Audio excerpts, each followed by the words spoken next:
किसी भी माँ बाप के लिए उनका बच्चा उनके प्राणों से ज्यादा प्यारा होता है और एक नन्हे बच्चे को वो फूलों की तरह पालते हैं और उन पर एक खरोच भी अगर आ जाती है तो उनके प्राण निकल से जाते हैं। लेकिन आज एक ऐसी कहानी आपके लिए लेकर आई हूँ जिसको सुनकर आप बहुत ही ज्यादा आश्चर्यचकित हो जाएंगे और आप ये सोचने पर मजबूर हो जाएंगे कि कैसे कोई माँ और बाप अपने 10 महीने के बच्चे के साथ ऐसा कर सकते हैं।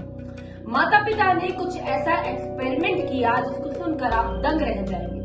बच्चे को रखा जानवर के साथ, लेकिन बच्चे के माता पिता ने एक्सपेरिमेंट को 9 महीने बाद ही बंद कर दिया।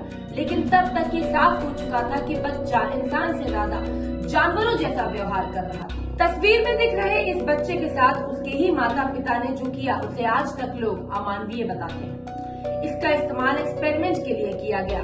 उसे एक चिंपैंजी के साथ बड़ा किया गया। इन दोनों के साथ ही अजीबोगरीब टेस्ट किए जाते थे। नतीजा ये हुआ कि डोनाल्ड नाम का ये बच्चा अजीब व्यवहार करने लगा।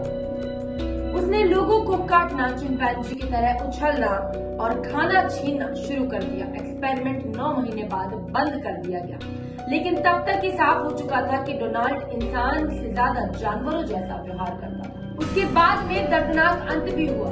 कैसे, इस पर बात करते हैं आगे, लेकिन उससे पहले मैं आपको अपना परिचय दे दूं। नमस्कार, मैं हूं प्रियांशी और आप देख रहे हैं GBM24। इस अजीब एक्सपेरिमेंट की शुरुआत साल 1931 में हुई। डोनाल्ड के पिता विंथ्रोप और माँ एल्यूला के लॉग मनोवैज्ञानिक थे। ये एक बेबी चिंपैंजी को अपने घर लेके आए।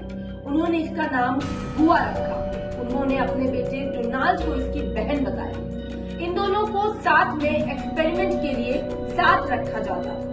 ये फैसला हुआ कि एक्सपेरिमेंट 5 साल तक चलाया जाएगा। दोनों को ही इंसानों की तरह पाला गया, लेकिन साथ में एक्सपेरिमेंट का उद्देश्य ये था पता लगाना कि चिंपैंजी इंसान की तरह किस हद तक व्यवहार कर पाएगा। लेकिन इसका पूरा का पूरा उल्टा हुआ। अब प्रोजेक्ट शुरू हुआ तो गुना यानी चिंपैंजी 7 महीने का था और डोनाल्ड यानी मानव का बच्चा 10 महीने का था।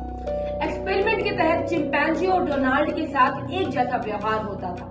इनके साथ बच्चों जैसी बातें की जाती थी, एक ही जैसे सुलाया जाता था, खेलने के लिए भी एक जैसे ही खिलौने दिए जाते थे, एक साथ ही इनको खाना खिलाया जाता था और एक जैसे ही कपड़े भी पहनाए जाते थे। इसके बाद जो टेस्ट हुए वो बेहद ही घातक थे। एक ही में साथ में खिलौने वाली गाड़ी पर बैठाकर इन्हें गोल गोल घुमाया जाता था, जिसका वीडियो आज भी बहुत वायरल है। ये एक्सपेरिमेंट तब रुका जब डोनाल्ड जोर जोर से रोने लगा। एक अन्य टेस्ट में दोनों को बंदूक चलाने की तेज आवाज सुनाई गई ताकि ये देखा जा सके कि कौन पहली प्रतिक्रिया देता है। इनके सर पर चम्मच मारी जाती थी ताकि पता लगाया जा सके कि इनकी खोपड़ी में होने वाली आवाज में क्या अंतर है। टेस्ट बिना रुके 12 घंटों तक, हफ्ते में 7 दिन तक होता रहा।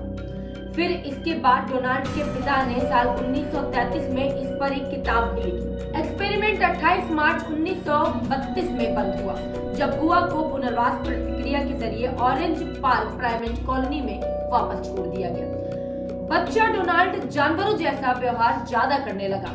डोनाल्ड के माता पिता की मृत्यु सन 1972 में हो गई। एक साल बाद 43 साल की उम्र में डोनाल्ड ने भी आत्महत्या कर ली। ऐसी कई हैरत अंगेज कहानियां और भी हैं जिन्हें आप तक हम जरूर लेकर आएंगे और आपको पूरे मामले से रूबरू करवाएंगे। अभी हमें दीजिए इजाजत। नमस्कार।